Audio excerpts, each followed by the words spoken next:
Well, I mean, there is a lot of sucking in this show as well, but in a different way. I just want to say I don't mind spoilers because like I'm gonna end up watching all this stuff. But it's like, you know how JJK was spoiled for me and I had to read all of JJK so that it's not spoiled for me in the future? That's almost what happened in Wistoria.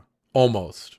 Almost went back to reading the manga. I personally don't mind spoilers. They're like not really that big of a deal for me. Like, I mean, we live in a world where spoilers are so fucking prevalent all the time. So it's just like, that's kind of, we have to adjust. yeah, and I mean, guess. like the spoilering part of it usually doesn't have context. So even though like the big reveal is spoiled, to me, I guess it's not really spoiled because I don't understand exactly how we got to that point. Because with Daemons of the Shadow Realm, I was scrolling through the Instagram last week, saw Jin's daemons in that scene that he had. Mm-hmm. And I saw it, I'm like, this looks familiar. So it kind of like spoiled that part. But I was just kind of like, I don't know, whatever. It's not really that big of a deal. That I feel like is not much, right? Like one episode ahead. But like the thing I got spoiled is like seasons ahead. Oh, okay. I'm like, fuck. It's all right.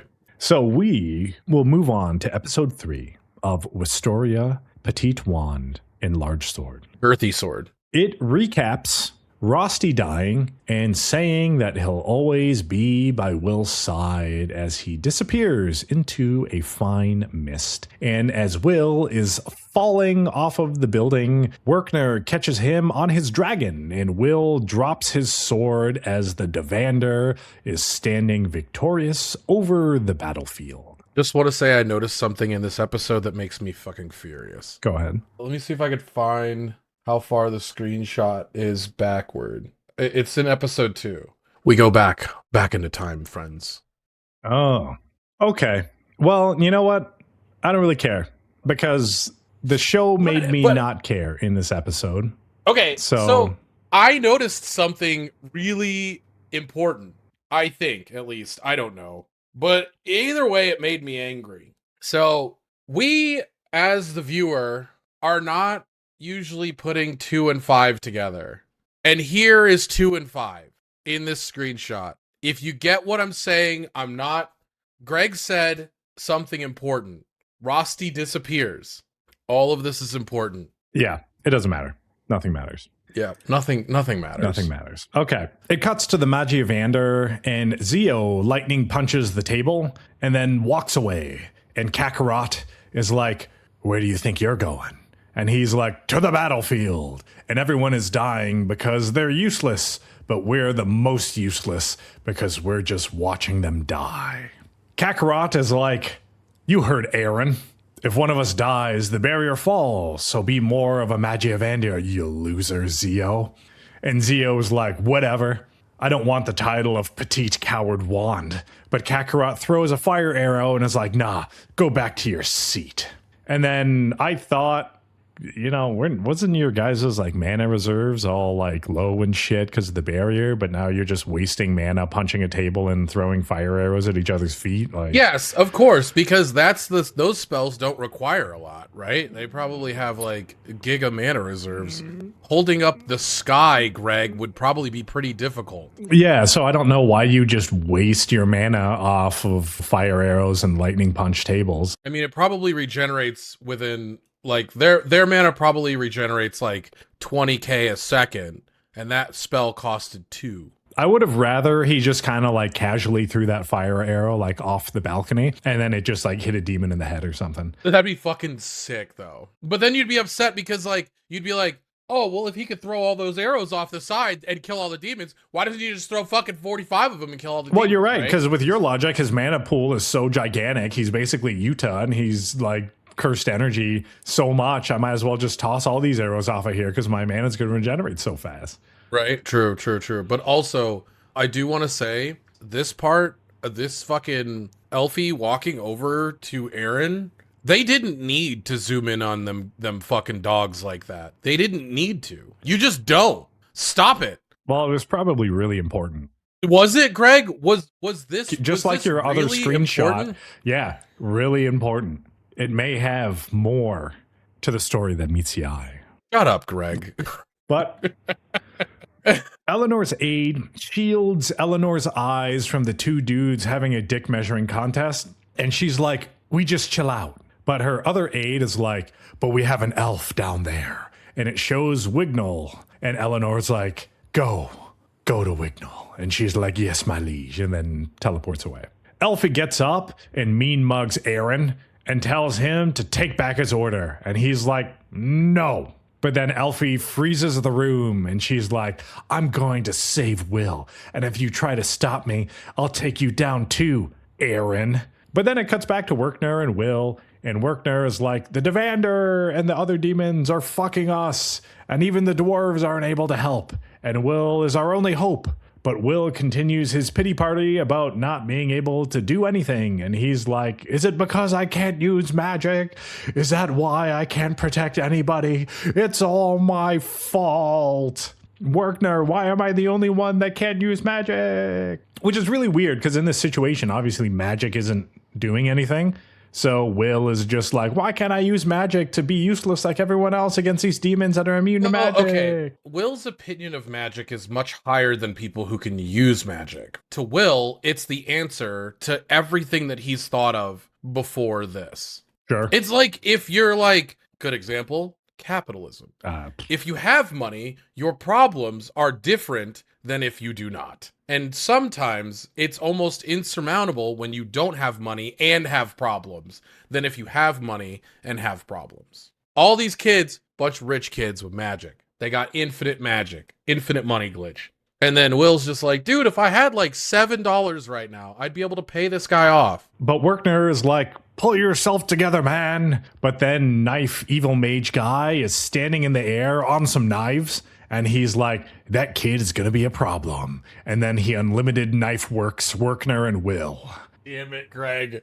That is exactly what happens. God damn it. This show, man. It lets Greg's artistic integrity and genius just run free with all of his insane sentences. Yeah, I don't know, man. Wistoria, it's a show. It exists. It's a show. I like it. I like it a lot. But I like it because, I mean, there's more people dying and stuff happening than, you know. That's, okay. Yeah, I'll get to it later. Are you going to talk about that dude getting stomped out? Like curb stomped? No, probably not. I mean, it doesn't matter. Oh, really. I got a screenshot of it. That guy gets fucking... We can look at it and both agree that it's just needless, and Will like doesn't give a shit about anyone dying. He's just like, my magic dick don't work. And then people are dying around him. He's like, wait, don't die on me. Tell me how to use this. And then, you know, that's all he cares about. He doesn't care about anyone dying, really. I think he cares more about Elfie than anybody in this whole entire thing. And people are mistaking his want to get to Elfie for saving the human race. It's the story's fault for framing it that way, really. Yeah, I agree. That bugs me. But it cuts to other students surrounded by demons, and the rest of the crew is trying to defend. But then Colette sees the unlimited knife works explosion in the sky. But then Kiki rolls up, and Colette is like, take me to Will. And Shion follows too. It cuts to Headless, and he's like, Mars, who's unlimited knife works man, seems to be having fun. And Headless sends the Devander towards the tower, but Clary intercepts, but the Devander attacks her. It cuts to Snape, and he's like, you shit-ass dwarves, go do something. And they're like, no. And he's like, go die and protect the city and the kids. But Liana, Julius, and Wignall roll up, and a demon attacks Gina, the dwarf lady, but Snape saves her while taking a demon hit to the back. Snape is like, magic doesn't work against demons, so I'm more worthless than you. And Gina's like, okay, dwarves, roll out. He convinced me. But then it cuts to Colette and Shion moving towards Will, and Shion is like, Will fucking sucks. He's always making trouble for us. But the Devander descends and attacks Colette, and Shion tries to save her. The city and the mages are getting fucked and shows a bunch of random characters, and I'm only writing their names down for the people here on the podcast, but we see Rose Play Knight, which is Colette's friend, I guess. We have Mike Myers, who is Announcer Man, telling everyone to move south. We have Lyle Mass, some kid saying Will saved them. We have Gordon Barry, some other fucking random kid. And then we have Emma Clever, who is green hair chick. That's all I got for you. I don't know why they even showed that shit. I think it's like a, what was it? Like Raj. They're just like, Raj, here you go. And then he's dead. I think it's going to be Failure Frame is what I was going to say. It's like Failure Frame where they have all those characters that don't matter as much, but they're going to do something later. So, Greg, good job writing their names down, but maybe they do something later. No, I don't think so. They're probably just going to get cut in half like Raj. Yeah, Raj down. Well, at least Clary is single now. I don't even know if she's still alive after the Devander did his thing to her. Well, she's maybe in 2 pieces, but still single. Oh, you're right. You're right. But then Eliza shows up and is chopping up demons using some kind of blood magic and more shots of students dying and stuff. But then it cuts to Cauldron saying that this sucks. And then cuts to Iris saying the dwarves helped, but they can't stop the Devander. But then Finn rolls up and is like, Iris, where is the sword? Referring to Will. Cuts back to Mars and he's like, I just fucked Werkner. And then Werkner just has a giant hole in him. And Will is like, oh shit. And he somehow has a regular talking monologue with Will, even though his lungs are missing. And he's like, Will, only you can save the city. Will continues his pity party even though Werkner has a fucking hole in him, but Werkner embraces Will into his giant hole and says he's been lying to Will, and Will can use magic, the magic to give people hope. And now he's dead, and Will is like, wait, don't die, tell me about my magic. He's not actually dead, everybody. Finn rolls up and he's like, your magic can cut through anything. And he's like, Werkner will be aight. Even though his heart got fucking blown out, it's still beating. He'll be good. Don't worry about it. And Werkner is like regenerating or something as you see like red tendrils come out of his hole.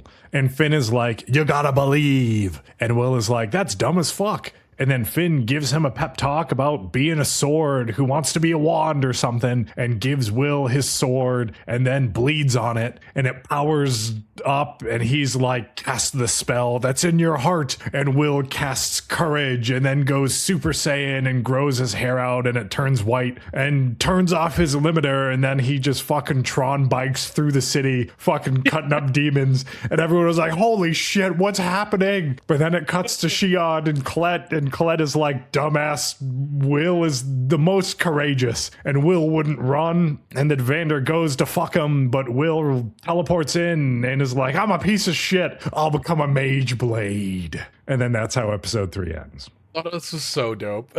Like, when I read it in the manga, I was like, this shit goes so hard. And Greg is just like, Tron bikes through the city.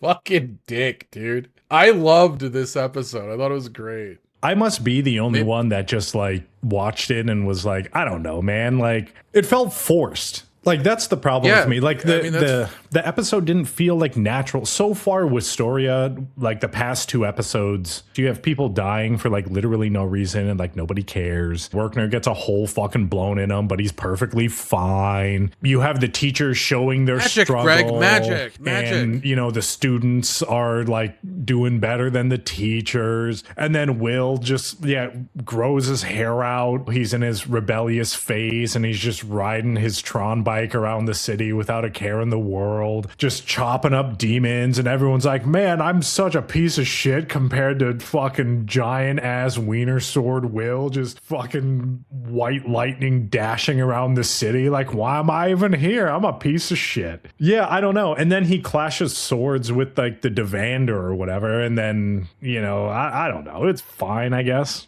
It's okay. Did you read what Pinky said in chat? I'll read it for everybody at home listening on podcast. She said, sigh, if you can't tell, folks, Greg doesn't like Wistoria. And then she would say, this dog shit anime you're making me watch, I hate this anime. And then everyone else besides Greg is like, oh my god, this is going hard. This is better than Solo Leveling. I didn't say that. I do think it's better than Solo Leveling for different reasons. But I also have a big problem with Solo Leveling. It's not like the animation or anything like that. It's just, to me, like right now, it's like the storytelling portion of it where they're just shoehorning this despair into the current storyline. And I get it. You had like the happy-go-lucky, carefree kids just doing the praxis, like living their best lives, calling Will a laggard, having standard high school bully tropes because we have the barrier to protect us. You know, everyone's fucking safe. So what do we do with our time? I guess we just make fun of this kid with glasses. So it's like, I get it. And then you just have this giant like despair thing. You introduce characters that don't matter and then they die. Where was Clary in all of this? It's like, okay, I mean, hopefully she's still alive just for DJ Montague's sake. But then, you know, you have Eliza. She's just like, she's casting like blood magic. Werkner is like a hidden necromancer, blood mage or something like that, just regenerating. And they did it twice in this episode, actually, where they're like double downing on calling each other useless. It's like, okay, Zio is like, yeah, look at all these weaklings dying. They're just like literal shitlords. Like, why do we even protect this city of fucking useless people? But then he's like, I'm even more useless because I'm watching them die. And then we have Snape doing the same thing where he's like, man, the dwarves, like, man, if this was normal world, I would probably just put you back in your stupid, dingy bar, you losers. But I'm more worthless than you because the magic doesn't work. That's not what's happening. Is it? Greg, that is the cynical way to look at it. Okay, that's what they're showing. That's like literally what they're showing.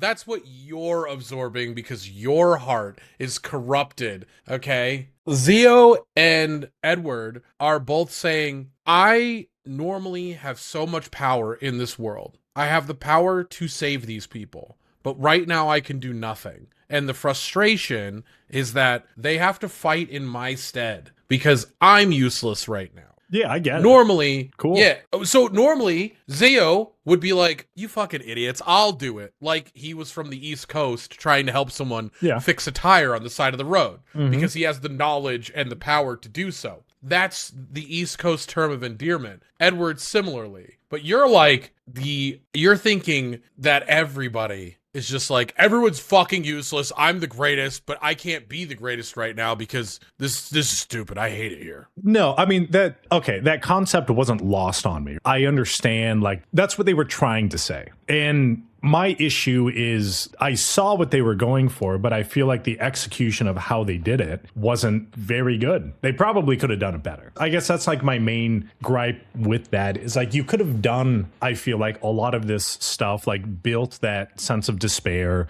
built the helplessness of these two super strong guys that now literally can't do anything without the ultra self-deprecation that we saw in the past like 2 episodes. Like Will has literally just been hamstrung with his own little pity parties, and then Zio's doing the same thing, and then Snape just did the same thing. I wouldn't say watching your best friend and roommate die is a pity party. He was doing that before Rusty died. Yes. And the thing is, if I just saw my best friend / roommate / bath partner die too, I also don't think I would be doing what Will is doing and just like grasping onto this concept of... Greg, don't forget, this is literally yesterday that he fought the thing in the dungeon. Literally yesterday. I understand. I'm just saying that from my perspective of where I'm sitting, how they told this story of these characters' struggles, it just wasn't convincing for me. I like it. I know what they're doing in the story. I just don't think the delivery of the concepts that are existing within the story was very strong. It's not that I hate Wistoria. I think it's fine. I think it's just a nice, average, run-of-the-mill shonen. You just hang out, watch some guy power up, and then he white lightnings through the city and cuts up demons, and everyone thinks he's cool and stuff. But yeah, I mean, me making fun of it, I guess, is the less serious way of showing my disappointment in how the story was executed. Yes, and I don't mind that. I just say I like the story. And I think it's funny. It lets me explain things sometimes. You can make the joke and I'll be the straight man about like, oh, this is a show of like love and care for your fellow man. Just like JJK. Greg likes when I explain JJK, but watches JJK and he's like, what the fuck is this? What am I doing here? I just want to watch Marriage Toxin and watch harem anime. No. JJK is not a good example because you taught me. I understood. There's more than meets the eye to JJK. I didn't understand a lot of it. I don't think Wistoria is at that deep understanding JJK level of if you don't pay attention, you're Yeah. going to miss stuff. Yeah. Well, I mean, there's the one point that earlier in the episode we talked about. Yeah, and it's probably going to make So- me mad later on. Oh yeah, 100%.